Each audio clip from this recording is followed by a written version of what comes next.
أرسل رسوله بالهدى ودين الحق ليظهره على الدين كله وكفى بالله شهيدا أشهد أن لا إله إلا الله وحده لا شريك له وأشهد أن محمدا عبده ورسوله لا نبي ولا رسول بعده اللهم صل وسلم على نبينا محمد وعلى آله وصحبه ومن تبع هداه إلى يوم القيامة أما بعد.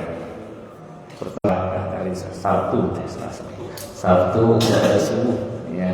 Sabtu pada subuh kita mempelajari tafsir juz amma.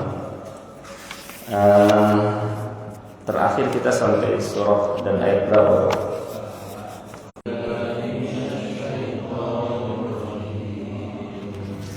Bismillahirrahmanirrahim.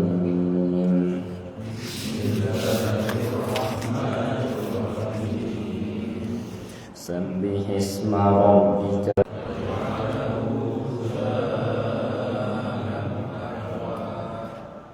sanuqri'uka fala tansa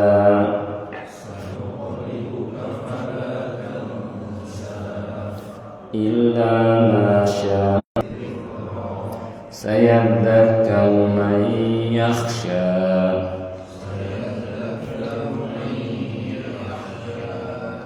wa yatajannabuha al-ashqa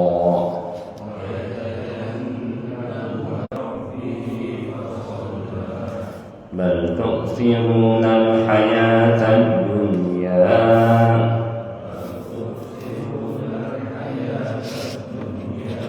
wal akhiratu khairun wa abqa. Pada suasana ramai ya, seperti hari Jumat, kemudian hari raya ya, Idul Fitri, Idul Adha, juga pada sholat witir ya. Dan Rasulullah tidak akan lupa ya, ketika Allah sudah nyatakan seperti ini ya, ternyata demikian ya, ini Rasulullah SAW hafal dan tidak lupa ya. Ketika seorang misalnya sholat tidak sanggup berdiri boleh sambil duduk, nggak sanggup duduk boleh sambil berbaring. Yang jika dibandingkan dengan syariat umat-umat terdahulu maka Islam jauh lebih mudah ya, dan sebagainya ya. Dan kalau tobat ya cukup dengan menyesal, istighfar. Kalau syariat Nabi Musa alaihissalam ketika jatuh ke dalam dosa besar seperti syirik, alladzi khalaqa fasawwa, yang telah menciptakan kita kemudian merapihkan dan menyempurnakan penciptaan, yang menentukan takdir dan memberikan hidayah, yang menumbuhkan tumbuh-tumbuhan dan seterusnya. Ini nikmat dunia, wa mata'un ilahi, dan kamu di bumi ini ada tempat menetap dan kesempatan bersenang-senang sampai waktu yang ditentukan. Ya, makanya setelah Allah Subhanahu wa taala ciptakan kita di dunia, Allah siapkan kebutuhan kita. Seperti di ayat ini, sanuqri'uka fala tansa. Kami akan bacakan kepadamu Al-Qur'an dan engkau tidak akan lupa. Ya. Ayat ini menunjukkan penjagaan Allah Subhanahu wa taala terhadap Al-Qur'an. Ya, dijadikan hambanya hafal. Kami akan menjaga wahyu yang kami wahyukan kepadamu dan menyimpannya dalam hatimu sehingga engkau tidak akan lupa sedikit pun daripadanya. Ya. Dan inilah kabar gembira yang Allah Subhanahu wa taala berikan kepada hamba dan rasulnya Nabi Muhammad sallallahu alaihi wasallam sehingga beliau sama Allah Subhanahu wa taala. Dan ini bukan hanya terjadi pada Al-Qur'an, tapi kitab-kitab sebelumnya juga sama. Ya, karena memang Allah Subhanahu wa taala Maha bijaksana, Dia mensyariatkan yang sesuai dengan kondisi. Ya. Yang illa masya Allah. Kata Qatadah, Rasulullah sallallahu alaihi wasallam tidak lupa sedikit pun wahyu itu kecuali jika dikehendaki Allah. Illa masya Allah. Innahu, jangan membebani dirimu dengan mengeraskan suara, ya. Karena sesungguhnya innahu ya'lamul jahra wa ma yakhfa. Ya. Dia yang mengetahui yang tampak, yang terang, yang jahar maupun yang tersembunyi. Baik, ada sedikit faedah dari ayat ini bahwa menghafal itu dengan mereka pada kerasin suara. Ya, karena memang itu cara agar masuk. Ya. Dan hafal. Ya. Nggak bisa untuk menghafal itu diem. Nggak bisa, harus dikerasin. Nah, setelah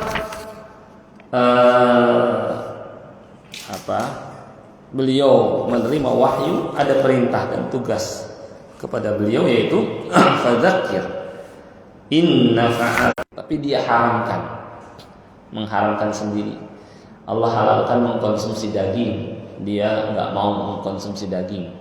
Allah halalkan minum susu, ya, dia nggak mau minum susu. Allah halalkan bahkan perintahkan menikah, dia nggak mau nikah. Itu menyusahkan agama, menyusahkan diri. Kecuali kalau terasa ringan, ketika safarnya ringan karena naik kendaraan, nggak jalan kaki, ya, maka bisa dia teruskan berpuasa.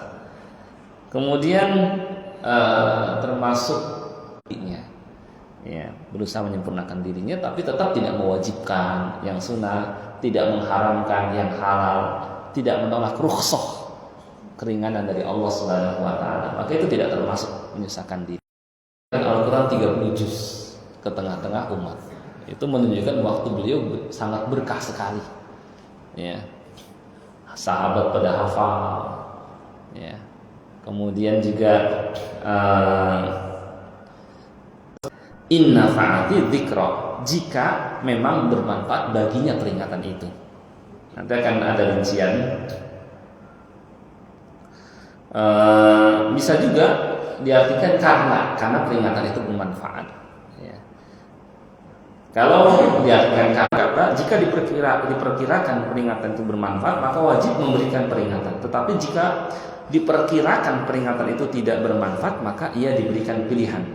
Jika mau, ia sampaikan. Jika tidak, maka nggak apa-apa, tidak dia sampaikan, ya, sama membuat kecil kemungkaran itu. Apa membuat kecil kemungkaran itu? Ya, meminimalisir, ya. Dia buat pengumuman. Pokoknya, ya, kalau misalnya. Yang ketiga, ketika diingkari, menimbulkan kemungkaran lagi yang baru, ya. Dilarang ini, maka dia malah melakukan kemungkaran yang baru, ya, mengkonsumsi minuman keras. Nah, itu bisa juga. Jadi ada rinciannya, ya.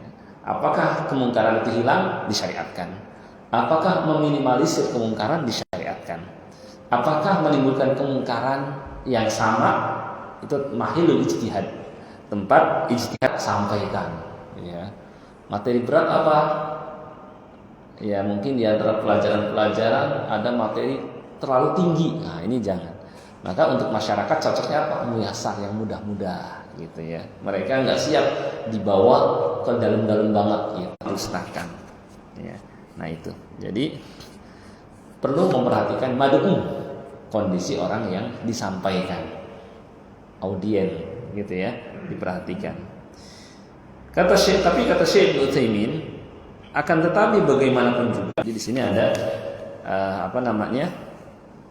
istilahnya dua tafsiran ulama. Yang satu melihat kondisi, yang satu udah sampaikan aja lah, kayak gitu. Mau bermanfaat atau tidak, yang penting kita cuma tugasnya menyampaikan, ya. Mau dia sadar ngikuti atau enggak. Nah, apa yang terjadi setelah disampaikan? Kata Allah Subhanahu wa taala, sayadzakkaru may yakhsha. Di antara manusia itu ada yang setelah disampaikan peringatan timbul kesadaran.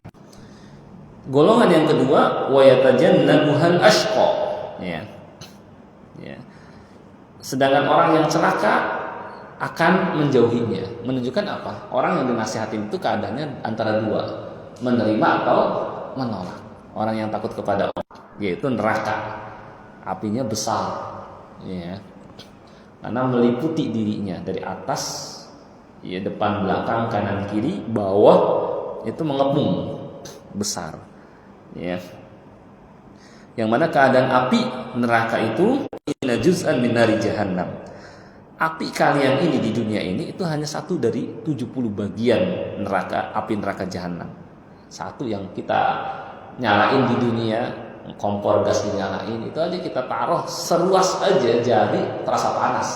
Apa dari 1 jadi sampai 69 70 kali ya panasnya. Ya. Wallahu a'lam ya. Itu yang mana kondisi penghuninya juga kata Allah, "Tsumma la yamutu fiha wa mau mati dihidupkan lagi. Wala yahya dan juga tidak bisa hidup dengan nikmat." Ya, karena ya disiksa terus. Ya. Kata Nabi sallallahu alaihi wasallam, "Amma ahlun nar." Adapun penghuni neraka alladzina hum ahluha. Ya keadaannya bisa karena melakukan dosa besar. Ya. Kalau dosa kecil kan insya Allah terhapuskan dengan istighfar, tobat, sama dosa besar juga sama. Dengan kebaikan amal soleh yang dia kerjakan. Coba kalau dosa besar sehingga masih ada dosa terus, dia harus masuk ke dalam neraka, berarti dosanya nggak terhapuskan. Bisa karena dosanya terlalu banyak, atau yang dikerjakan adalah dosa besar, dan yang lebih parah dosa jariyah. Yang lebih parah itu ya, itu bisa nggak bersihkan mereka disebar di sungai-sungai surga. Tumakil kemudian dikatakan, ya ahlal jannah afidu alaihim, wahai penghuni surga siramilah air kepada mereka. Fayambutuna nabatal hayyah, maka mereka pun tumbuh seperti tumbuhnya biji. Takunu fi hamilis sail, yang berada di akhir. Dikatakan kepada penghuni surga siramilah mereka, disiram, kemudian mereka apa? Berubah lagi, berubah menjadilah manusia, hidup lagi, gitu. Itu orang yang nggak kekal, orang beriman nggak kekal meskipun dia melakukan dosa besar, ya. Rabbikal a'la, subhana rabbiyal a'la. Kemudian Rasulullah SAW sering membaca surah Al-A'la karena di dalamnya terdapat kabar gembira untuk beliau, yaitu Allah menjadikan beliau hafal wahyu yang disampaikan. Yang kedua, sampaikan. Silakan Pak, kalau ada yang mau nanya, ada yang belum jelas.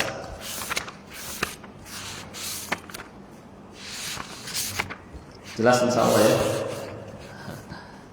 atau gimana nih?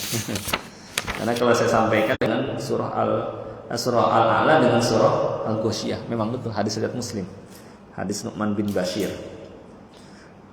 Gitu. Jadi emang ada tuntunannya. Hari raya juga sama. Kemudian pada saat sholat witir, gitu ya. Witir. Betul. Ya memang kondisi kalau sudah usia memang seperti itu.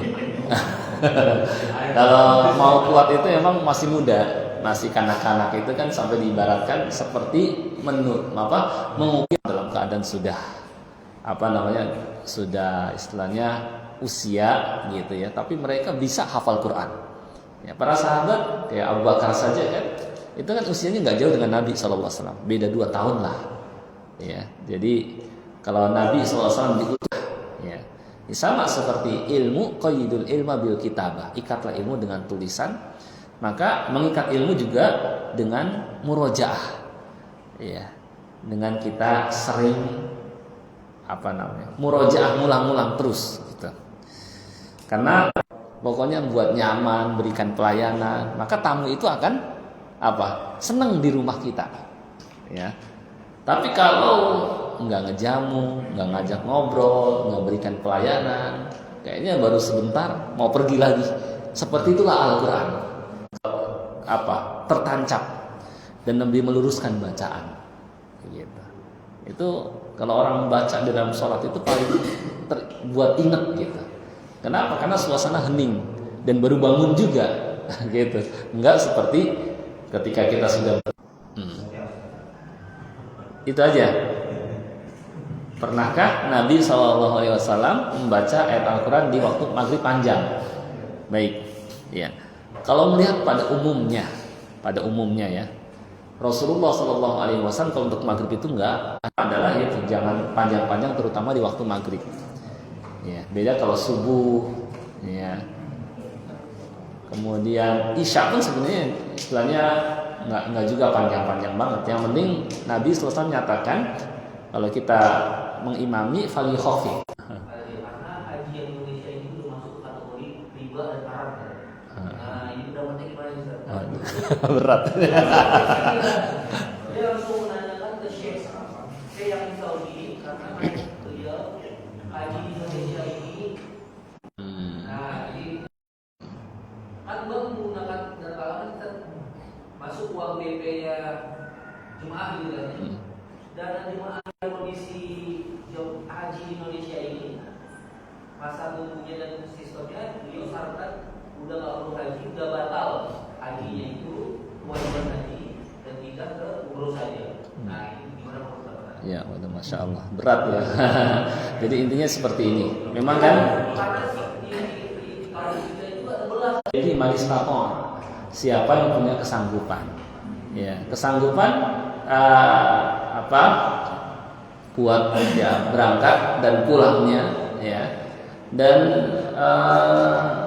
kayak istilahnya saya nggak tahu mampu ya membeli visa yang memang agak berat yang besar itu ya di tahun itu, dan dia apalagi misalnya di apa namanya kalau misalnya nggak bisa keluar ya dikembalikan, kayak misalnya mencoba kira-kira apa namanya ya bunganya ya ketika penggantian cicilan, dana talangan yang di situ memang istilahnya dipinjamkan oleh bank, kemudian ada bunganya ketika mencicil misalnya. Nah ini yang nggak bisa seperti itu ya gitu.